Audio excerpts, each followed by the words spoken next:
Good afternoon. Welcome to OptionsTender. It is Thursday, February 20th, 2025. We're going to take a look at first the bonds for you fundamentalists out there. Then we're going to look at SPX, all in the daily time frame. The other indices, the other major indices, and on the 65, or probably both, I'll do both time frames. We'll check out Nvidia because we did a full individual analysis on that, and that is available to those members who are in the individual analysis. So funny comments on the YouTube yesterday. I was looking, and a couple people are trolling, and they said it's because I'm seeking out memberships. So I kind of giggled at that. It's 99 cents a month, you guys. So sorry to offend you in any way. But on that note, we're doing this at 12:40 Eastern Standard Time. If you'd like to get these intraday, consider becoming a YouTube member. Now, the only reason why I did this was to support the channel and give some sort of incentive to do it. It's not a secret. It's YouTube doesn't pay a whole lot, and so that just kind of supplements doing these videos each and every day. So hate that I have to explain myself, but hey, that's life. So let's jump into it. We have TNX. This is the 10-year treasury rate. You can look at this as the 44.98 right here. Well, let's just go with 44.98 is where price is at. So that would give you, just move the decimal over, that's a 4.5% interest rate, okay, the treasury rate.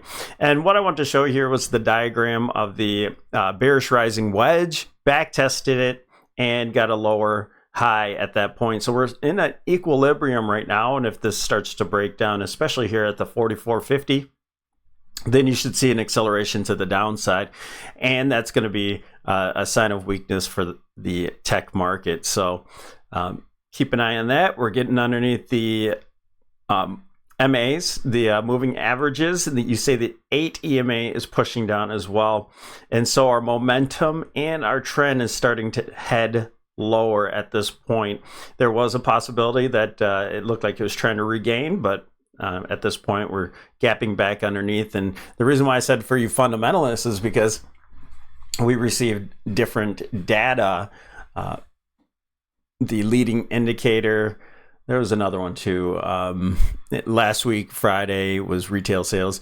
Things are starting to slow down in the economy, and this is a good sign of that. For the bonds, lower rates are going to be a sign that the recession has started, and that's when things really start to sell off, and the bonds should continue to rise while the rates should continue lower, okay?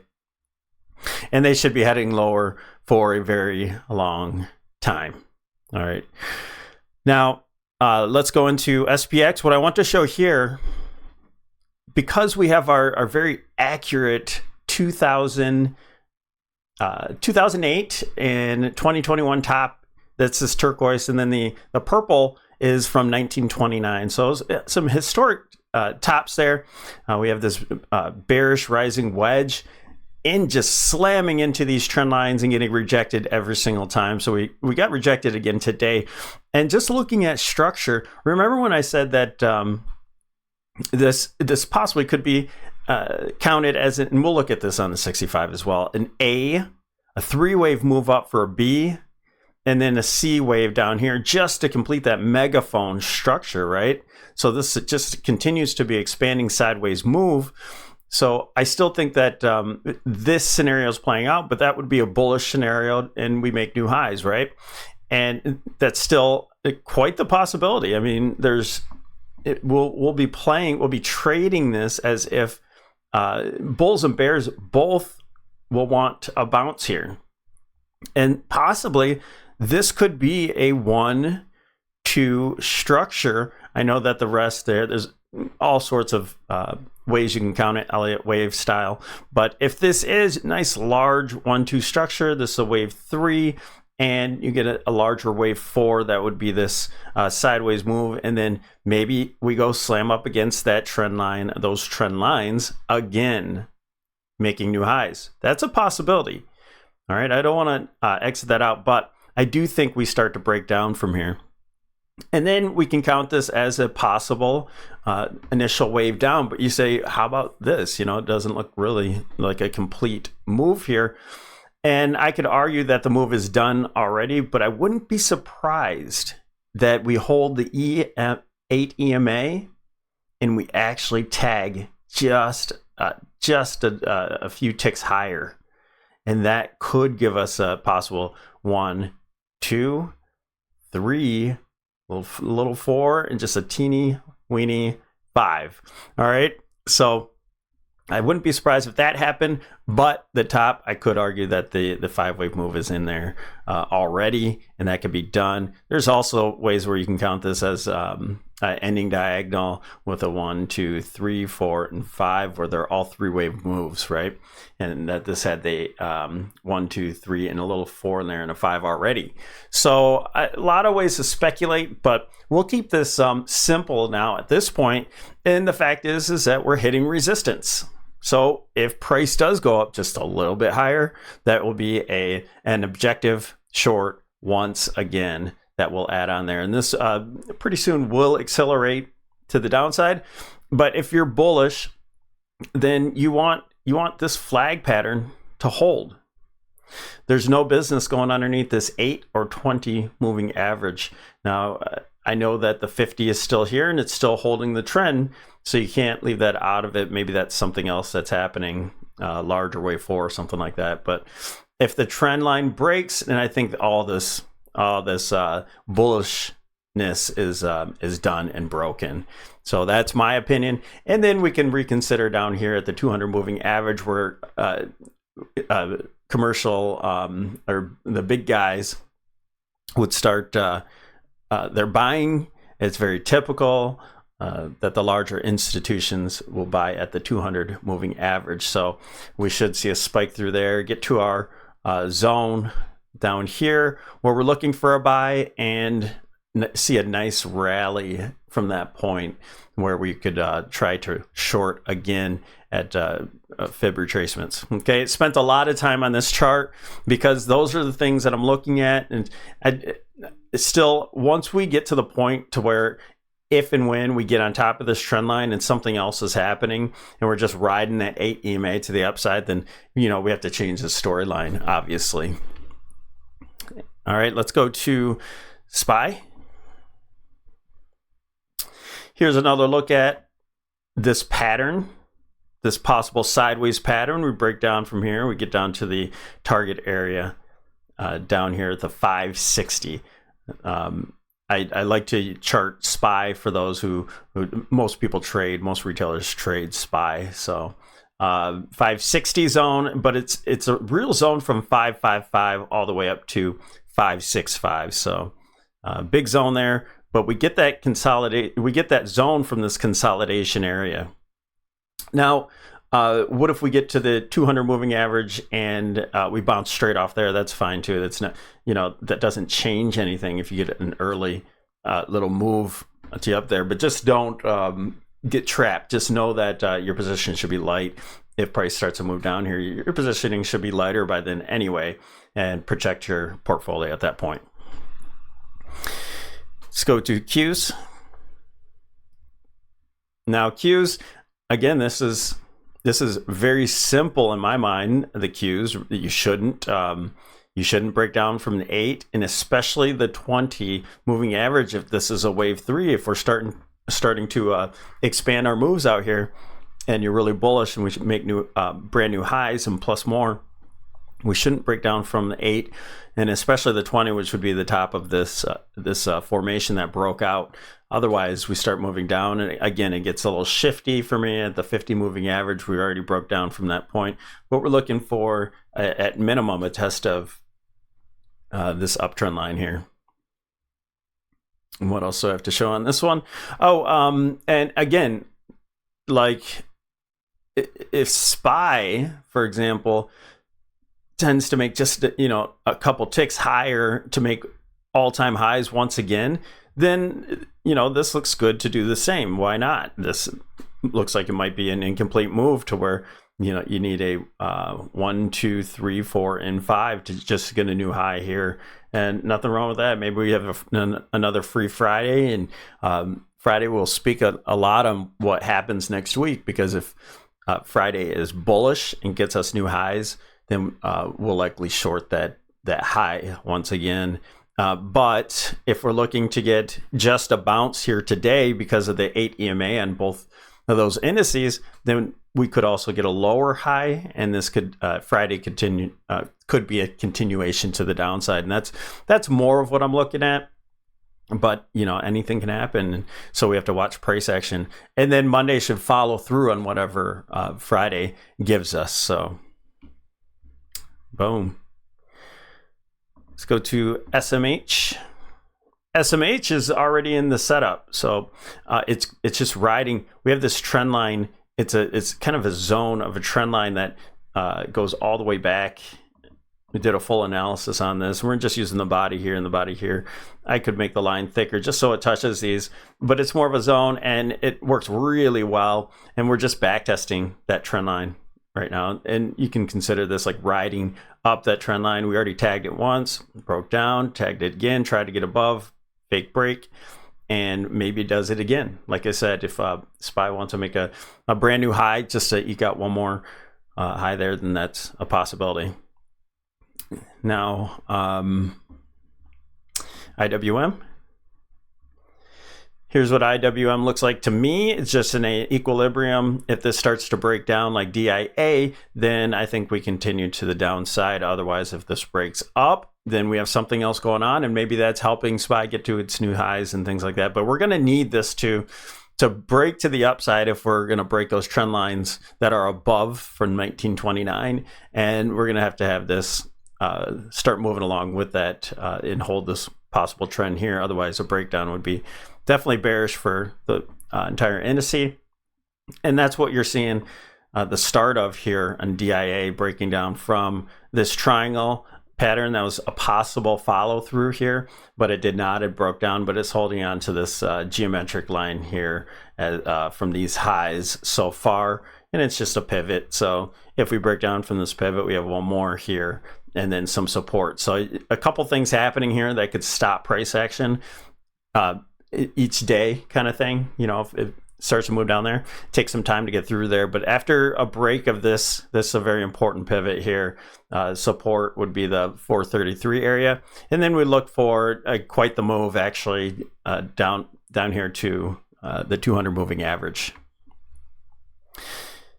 Let's look at the VIX, and then we'll look at Nvidia.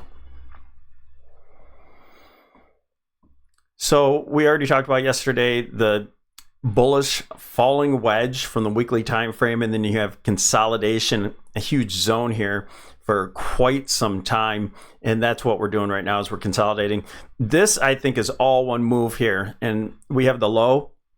Nice impulse move, and then a consolidation of that move. That I think that's all that's happening, and we're holding these lows down here, and I think that we're looking for some structure to the upside at this point. Got a little bit of a spike today, but I do presume there'll be some follow through in the next couple weeks here to the upside, and we should have a breakout. Same thing with the VIX. That's the volatility of the NASDAQ, and so we have sort of a pattern, and I think it on both of them are some form of, I know they're super volatile, but this is some form of inverse head and shoulder, and it's more sideways for the VIX, but for VXN it's just sloping a little bit and kind of decreasing volatility here. So I think we'll have a breakout. But you have the left shoulder, head, right shoulder. It's complex. So you have a double here. And we're looking for a breakout at some point. So let's go over to Nvidia. Nvidia, like I said, we did a whole entire analysis of this, and it's just really sharp, a sharp setup here.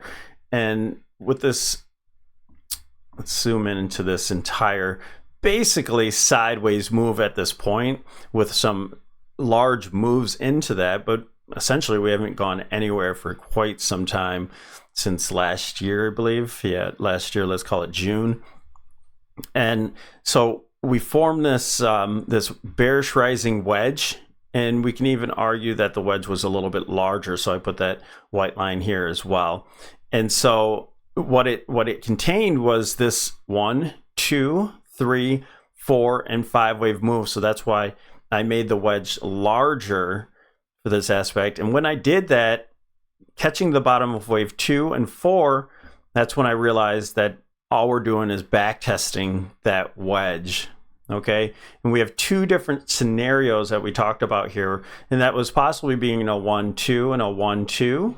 And that's very bearish, where you have to resolve a 3, 4, 4, 5, 4, 5 down lower. But the more conservative look of this would be getting a 1, 2, 3, and then this was expanding flat for 4. So it's a leading diagonal, and to get a new low here, and then we'll get a nice bounce. And so still continuing to move sideways over time, and we should get a larger bounce, but still stay in the downtrend while doing this. And that larger bounce should kind of contain us and have a nice retracement. We'll see when we get there. After this 5 wave move, if that's what's happening, then we should retrace 50-60% there. Doesn't have to go that much, but we'll retrace and stay in this downtrend, and then you have your larger move to the downside where it starts to expand. So that's going to take some time, these large moves here in Nvidia. So let's go to the 65, and we'll go around to a couple different things on the 65. So here's what we're looking at is this bearish rising wedge. We broke down from it in a back test. That's how we're looking at it. And then I added today this downtrend line here, where if this is to be bearish, we shouldn't get above this trend line. And even if you do, you don't want to see this high get taken out. First of all, because it's going to be breaking out from this downtrend if you're bearish, right? If you're bullish, you want to see it to get above it. And we'll be looking for the options expected move up here at the 146. If tomorrow is to be a bullish day, then perhaps that's one of the moves that could do it. Now, with this being a 3-wave move, it looks to be a correction and then moving higher, right? So bull flag. I'm looking at it a little bit different. If the market is to continue to move down, I think that Nvidia is going to as well. And plus, we're looking for a wave 5 lower, and it should be probably the most intense move. I know that this wave 3 was, how can you beat that, right? Well, without it actually gapping like that, I think this should be a pretty intense move. And so this would be a 1, 2, 1, 2 setup. And even on the lower time frames, during the day, I look at the 65 on one side of the screen, and on the other side, the 5-minute chart, and also some indicators. And then on the screen above, I'll have the daily time frame. So this looks like a flat pattern that was in there. This looks more like a leading diagonal for a 1, 2, and then a flat pattern for 1, 2, and this should continue lower at this point. So that's what we have on Nvidia. Let's go to SPY once again. Just take a different view of this on the lower time frame. So here we have our move down, and this, an A, possible A wave, B is done, and C, right? That's easy to see there. That's a possible 3-wave move. Now, at the same time, this could be the ending. This, you could have this, if this is all one move in itself, a 1, 3-wave move down for a 2, and then you could have a wave 3 within here, and this was just a small 4, and a 5. Now, I know that, you know, people are going to freak out, and there's so many different ways to count this. But if we're just matching that up with traditional sense, we had this throw over of the wedge, and we're breaking down. Keep it simple. That's all that happens. So if we do go higher, you know, obviously we'll have to respect that. But this was a thrower. There's a fake break. Now on SPX, and we'll look at that in just a second, it was perfect. It was a perfect move. Now, the question is, with this lower time frame, and I'm not going to go down to the 5 because you can't see anything. So is this an impulse 1 and we're getting some sort of wave 2 in here and we're going to continue? Or is this a wave 4 of this one and we're looking to test the flag? Okay, so again, if you keep it simple, this flag should hold, price should go higher. If we're to move lower by tomorrow, then we're looking at the 601.46 at minimum there for Friday's close. That's the option is expected to move to the downside, and so we'll take some profit into there. Plus, we'll be at that major trend line as well. Okay, but I do think that flag would break down. That'd be a fake break. Then maybe we get down to the trend line. We back test for wave 2. Maybe this is all 1, 2, and we continue lower. So we'll have to see. We can't really build a structure out of this. We need to wait to see what happens if we can build some sort of 5-wave move or so, or this could nest. It could go 1, 2, 1, 2, and then start to head lower at that point as well. So many different styles, right? This, you see how this started to nest here, and boom, dropped at that point. Lots of different things could happen. This could have been a large move to the downside. This could have been a 1, 2, 1, 2, and then just a wrecking ball, but it didn't. It didn't play out that way. Let's see what this forms, and you know, we'll hold on to our puts, but take profit into each level. All right, let's go to SPX. I'll just show you that because this is much cleaner. You don't have skewing from dividends. You don't have what was I looking at? I was looking at this one here. So you don't have the skew of dividends and things like that for SPY. And then ES, we'll have to see where it jumps to, you know, after the contract roll, and see if, you know, maybe there's new highs after the contract roll on ES, and it never needs to actually make a high. So that's a question that's been kind of lurking to me is, you know, does ES need to make a new high in order to have a bear market start while SPX makes a new high and ES doesn't? Is that a possibility? Do those things need to go in tandem?